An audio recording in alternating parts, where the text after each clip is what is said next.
Body Care. So today I am outside doing this live. I came out into the elements because it's nice and sunny outside and the weather is nice. So I said, why not do today's live out in the elements with you guys? So as the title of the video said, we are going to be talking about how to keep your vagina moisturized. Now, this is something where at some point in time, no matter your age, no matter what stage you are in life, hello, everybody that's joining in. So with vaginal dryness, it can occur from almost anything.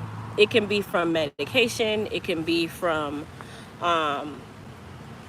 sexual intercourse, it can be from the clothing you wear, it can be from diet or nutritional habits, pH imbalance, soaps you're using, perfumes you're using, the type of underwear that you're wearing, the panty liners that you wear, the tampons that you use, the pads that you use. Like, vaginal dryness is not very unorthodox. It's something that can happen at any point in time of the day, no matter who or what it is. So today so first things first, if you're new to my channel, go ahead and hit that subscribe button. Secondly, don't forget to hit that thumbs up button. And third, don't forget to comment with any type of questions or whatever the case may be in the comment section. And I'll do my best to try to answer as many of those comments as possible later on. So first things first, what are some things that you can do to help combat vaginal dryness? Number one, they have things called vaginal moisturizers. Vaginal moisturizers come in water-based and also silicone-based. Sometimes they're also in a cream base. Where people go wrong is they try to use things on their vajayjay, but instead of using it on the exterior, which is exactly where it is required, you try to use it on the interior and then create a bigger problem, right? So things like anything that typically goes with the vajayjay outside of an insertable medication typically always only goes on the exterior. And when I say the exterior, around the vulva, in the pubic hair area, right above the anus, on the walls, like and then you allow these different products to absorb. But not everything that you read can be used. So things like essential oils. Essential oils are absolutely bomb. They are good across the board, but essential oils are highly toxic when used by themselves. So essential oils have to be used with things in order for them to actually be able to be placed on the skin.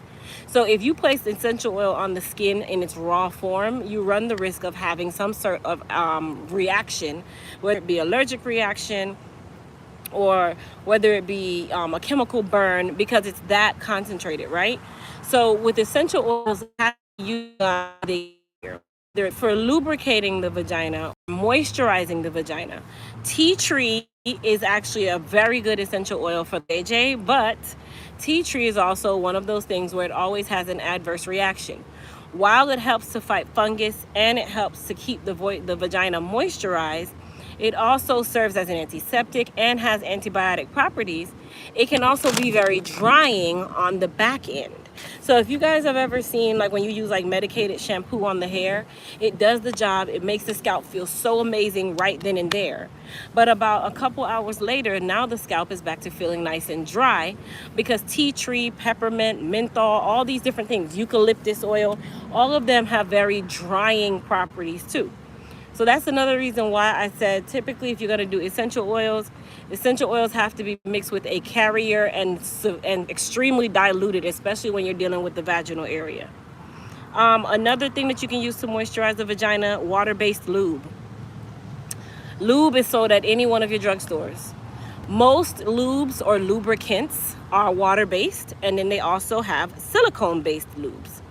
Water-based lubes don't tend to last as long, okay? Water-based lubes also don't tend to help decrease the chance of transmitting a sexually transmitted disease. And lube in its entirety cannot omit sexually transmitted disease, but it can sometimes help.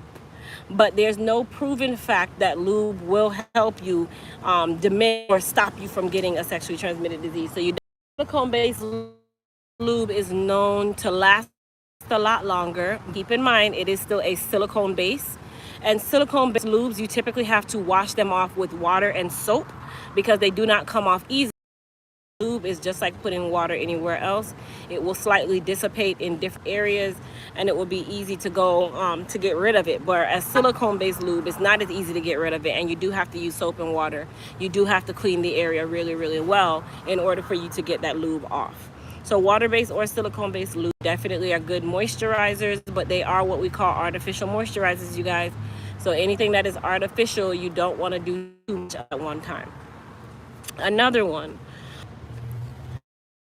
of amazing properties for moisturizing almost anything it touches. Aloe vera gel as well. The only difference with aloe vera gel and aloe vera water is one is a gel base, one is a water base. The gel base is more concentrated, the water base is not. So you want to just keep in mind when you are using something that I'm getting as in regard, as you age, the vagina ages. As the vagina ages, you age. So with the level of maturity, and I don't like to use that word age, so dryness, yeast, all these things become so much more easy to have an issue with as you get older. There's really no way to stop it, but I tell people this all the time. Just because you didn't have this problem at 20 years old doesn't mean you can't have this problem at 30, 40, 41, 51, 71, 81, 92. That doesn't mean that you cannot have this problem. So when people say, oh, I don't have that problem. Yeah, you don't have that problem right now, but there is a day when you have that problem. People think that your vagina is just dry because you're not attracted to a person when it's time for having intercourse. When really and truly, no. You can have dryness not even being aroused or even being aroused. It doesn't matter. So I tell people that you want to make sure that you are giving your vagina exactly the fuel that it needs through diet. What you eat is what you are, right? And I'm notorious for eating a lot of foolishness. I'm human just like you guys. I have flesh just like you guys. But keep that in mind when you're making your decisions for your vajayjay, okay? Soaps. Let's talk about soaps. So there are certain soaps that the vagina should never touch. Antibacterial soaps will dry you out to the death of you. And it will also kill the good bacteria that you do have, the good flora, okay? So having things like, oh no, okay? You stay away from anything antibacterial soap, and then all of a sudden you're wondering why you have a yeast infection out of this world, or you have vaginitis out of this world, or your vagina is excessively dry because you have been doing the ultimate no-no. Things like alcohols. Alcohols should never go near the vagina. They're very drying. People like to sometimes use like witch hazel and those different types of things when they're having like any type of abrasion or rash near the matters. Don't use those on a regular basis. Those of you who like to wear tampons, another no-no. Tampons is not your best friend. Tampons they become more toxic than good. And I know that we like to wear tampons because sometimes you don't like that feeling of a diaper on your body. But to be quite honest, a tampon really just keeps or traps in what the body is really trying to push out. And a lot of times people don't know to change their tampons as often as they should. Okay, so I actually try to stay away from tampons. I've never been a fan of them. I feel like they hurt. That's number one. Number two, I just feel like the vagina is self-cleaning. So if you are putting something in there that's trapping things in, that typically is not a good thing, right? In a matter of even with the soaps, let me go back to the soaps. So with soaps, you're welcome. With soaps, you definitely want to make sure that you are using soaps more on a natural standpoint, soaps that don't have a lot of fragrance in them. Fragrances are artificial as well, you guys. Fragrance also can be very drying. If you spray perfume on your arm, a truck is going to pass, so hold on, you guys. Okay. If you spray perfume on your arm, what does the body automatically do? I want somebody to type in the chat and tell me, if you were to spray perfume anywhere on your skin, what is the first thing that happens that absorbs? What is the one thing that happens? I just want somebody to type in the chat, what's the one thing that happens when we spray perfume on our arms? And perfume is typically made with alcohol. Correct. It dries. So when you spray perfume on the arm, it dries on contact, right? It dries on contact. Why? Because it's made specifically of alcohol, okay? Number two, the body also absorbs it right away, right? And number three, it's made to be absorbed and leave behind a base note or a scent. How I know this? Because I actually make perfume. So I know exactly what it does. So perfume is made with specifically alcohol and then base notes or fragrances, right? So any type of soap, perfume, spray, whatever that has a fragrance or is a perfume of. And number three, keep that in mind when you're making your decision of what soaps, what sprays, what sprays, what lotions, what lubricants, whatever you're using on the vajayjay, keep that in mind when you are making those decisions. How to spray, mainly because we want to make sure that we are putting in the goodness into the vajayjay and not the waste of time or the fillers in the vajayjay. So the good thing about our Sweet Goddess spray and our Sweet Goddess wash is we don't have a lot of fillers at all. We actually have no fillers. We have no fragrance. Our fragrances are all natural essential oils, which is nature's best essential oils. Our newest scent, which is the strawberry flavor. It smells great.